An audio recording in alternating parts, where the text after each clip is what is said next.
Like anything else, we have to look at what everybody does to make sure that we have similar interfaces or tricks as to, how to convey the information to the people. Because in the strategies, that's the hardest thing.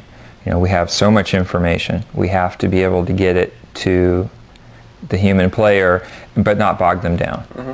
And that's a trick. Yeah. And that's why we have to look at how everybody else does it. You can just, on the easy levels, with no problem, play, do anything you want. Nobody's going to really stop you. You can kill anything you want or destroy any ships you want. But at the hardest levels, they're going to be doing it to you.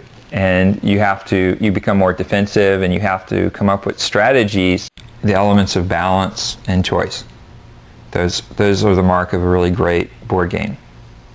And that can be used in a computer game as well. Everything I do, once I have all the pieces, I just start writing and I finish it. Most of my thoughts on Mom were while I was sitting waiting for my computer to compile the code, Orion, and just kind of daydreaming, well, yeah, this would be pretty neat, and well, what if I had this, and what's this missing? And then once I had the structure, once basically the bold lines were drawn, then I came in and filled it in as soon as I came back. After we finished with Orion, it shipped, sat down 2 weeks, wrote it up, gave it to the programmers, and then we started on it almost immediately. We're not trying to copy, don't get me wrong, because there's a lot of things that are very different in Master of Magic than what are like Civilization. In fact, the whole game itself, the gameplay is very different. Civilization focuses on internal problems, whereas Master of Magic is external, it's conquest.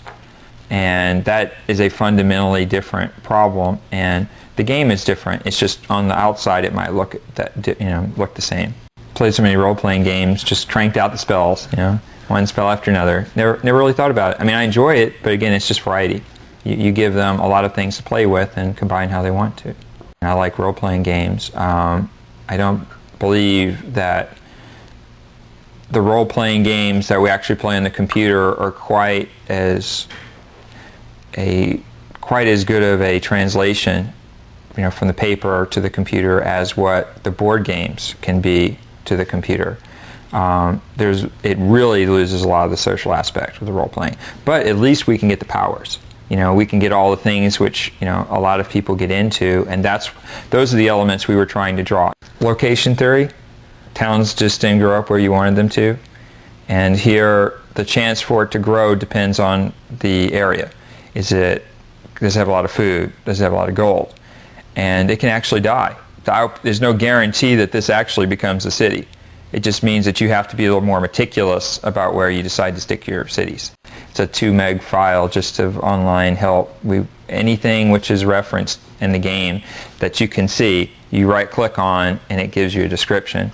And that's important because I don't think people do read the manual. We're trying to please the audience. We're trying to give them the games they want, not the games that we want to really do. And that's our approach. Give them as much of what they want as possible. And so we're trying to make everybody happy. 1830 for Avalon Hill, and tentatively titled Mech Wars, which is a giant robot strategy. It's what I consider almost a pinnacle of a good strategic board game, because everything is equal in balance. And there's a lot of options, but they're all nicely tuned, and that's the reason I like the game so much. You have basically the empire, which is a series of these houses all combined, and they are currently expanding on the frontier, and you're a noble who's been put in charge of this expansion for your house, and you are trying to get as many planets as you can for your house so that you can become the Duke, get enough fame so that you can become the head of your house. I just want to do good games. I mean, that's my whole passion, is to do the good games. I look forward to the next game I can do, not because it's a big project to work on or anything, but because it's a game I really want to have done, that I think would be the greatest game that could be done, and that's what we're striving for. And that's the little empire that we're building is so that we can do more of these. I get to do this game. If everybody likes it, then I get to do another game, and I keep on getting to do more and more games. And we can expand, so we can do even more. If you want to give the player a series of interesting things to think about, interesting decisions to make, you want to examine a situation and say, what is fun about this situation? What's the part that the player is going to really want to focus on? What are the payoffs? What are the rewards of doing this? And then be sure to include all those things in the game. Avoid the boring parts. Edit out the grungy, dirty, boring parts of the game. It's not like we have a gigantic storyboard specification and we know from day one exactly what the game is going to be like. It's very much the opposite, that we have a general idea where we're going, and we put something very crude together and start to play it and say, well, this is working, this is no fun, let's take it out. This could be fun if we added this to it. I like the programming, I like doing the design and playing the game and being in there. I don't particularly enjoy the management part of it or anything like that. So I've really made a decision to stay very closely involved with writing the games and designing the game. We didn't want to do Civilization 2 or Civilization the Next Generation, or kind of do something that was too much like Civilization. But a lot of people like Civilization, a lot of people wanted more Civilization. So we wanted to kind of capture the essence, the basic style of gameplay of Civilization, but put it in a whole new context. Oh, incredible adventure and excitement. You go through a number of phases. First, you're interacting with the Indians at kind of a small scale level. As you grow larger, you start to interact with the other European powers that are also colonizing. And at the end, you have to get to a size where you can deal with your home country, which has like a large military force. And that's really where we look initially, is the boards, and those are where the more active gamers are, and we've gotten some really good reactions. When we finish a game, we try and put out of our minds all thoughts of future games because they're just too distracting. And once we're kind of released from that imprisonment there, what I try and do is play with generally 2, 3, 4 ideas, and one of them after a while will start to develop its own momentum and kind of be the most interesting one. You've got to. I mean, otherwise, I think it shows in the games whether the designer liked the game, was interested in the game, got excited about it, and games are still a lot of fun. I think they're the reasons computers were invented. So. I think that what makes a good game will still be the same, and games will still be appealing, but there'll be many new ways of accessing games. First, the new 32-bit game machines, and then the whole information superhighway network, cable television, telephone, access to games in a much easier way, that you can just, another channel on your television set will be the interactive game channel, and you don't have to buy a $2,000 computer and to play games, that they're just available to you as easy as watching Wheel of Fortune. Now in Perfect General 2, we have the same simplicity of gameplay, but we've added so many of the things that weren't in Perfect General 1 from the board game. So a lot of the pieces that were fun to use, such as elephant tanks, which are moving fortresses, or armor car machine guns, and aircraft, tactical air support. For instance, we'll say the Battle of the Bulge could be played in a series of stages, and how you do in the first stage, and if you get across a certain river or kill so many units or whatever, will affect your reinforcements and how you start the second stage and then the third stage and so forth. On our CD-ROM versions coming up in PG2, we will have film, many juicy pictures and animation that we wouldn't have, say, in the 3.5. Steve Magestro came to us way back, and he had this basic game with pretty terrific graphics, ground graphics, and no bells and whistles at all. But he had these scenarios built with everything under the sun in them, weather exactly as it happened then, the forces, where they were, where they landed, and it was just an excellent game. But it is a pure war game. It's for that hardcore war gamer. It's not for the general public. It's a simple game to play.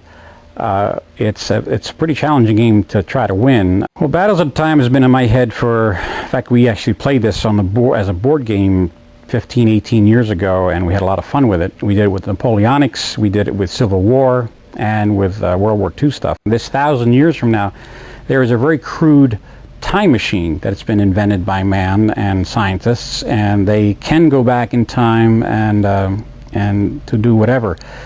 And the higher ups of the world at this time know of really the history that did go on, even though the general populace doesn't know it.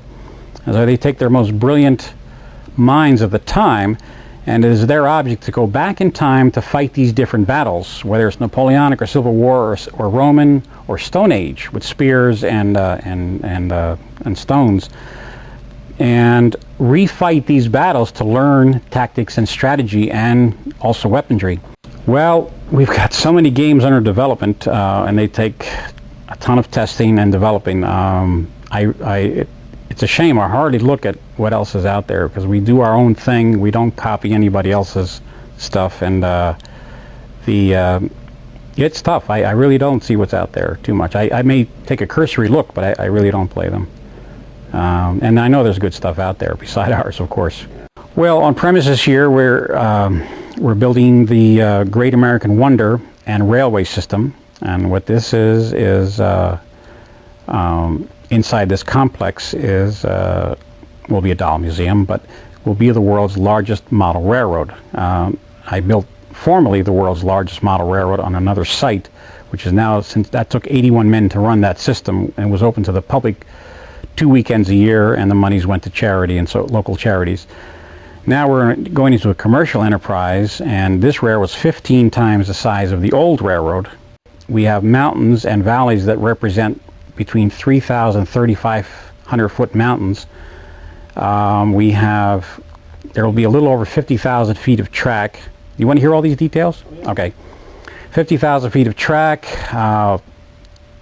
200,000 to 300,000 pounds of hydrocal plaster to form the mountains and that type of thing. There will be 6,000 to 7,000 buildings in the railroad. When in full operation, we'll be running between 100 and 125 trains simultaneously. Of course, it's a labyrinth of a tour. It would take the average person, once in operation, 2 to 3 hours to go through, and they won't see all 125 at one location, but they're all over the place. And some trains are 30 foot above the one way down at the bottom of the valley, from the top of the mountain to the bottom of the mountain. There will be several thousand bridges. Some of these bridges will be 18, 22 feet long, spanning 3,000 foot gorge, scale 3,000 foot gorge. We have corporate colonies, which may not be the final title. That is an outer space colonization of the universe, with some that you can turn off, with some twitch and jerk aspects to it, but you can turn that off and make it a purely strategic and tactical type game. There's no combat in here. This is all corporate development and economic and that type of thing. Our Heirs to the Throne was a game that did not sell very well, and we did not create that game. That came from Europe, and we loved it. And most of our testers thought it was terrific, but the public did not like it. Well, we do get a ton of feedback in on our products.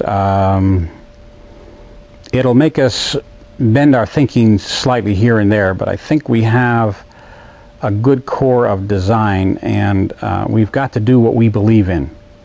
Most of our games start with a massive amount of paper testing to see that this kind of, like Battles in Time, there was hundreds and hundreds of hours by many people into paper testing for two reasons: to see if we have a game, if it's so unique that nobody's done it, is there a game that's worth developing? And the second reason for that is to save the programmer his first few months of programming time, rather than using the programming team as a guinea pig, which would be unfair to them. It always evolves once it gets on the computer into something much different from the you see it one way on the paper version, and it doesn't quite make it to the computer that same way because there's so many things involved. Battles of Time has changed significantly from the paper game, but it still has the basics of the paper game that we tested so heavily, and the basic premise and so forth. But that paper testing is very, very important.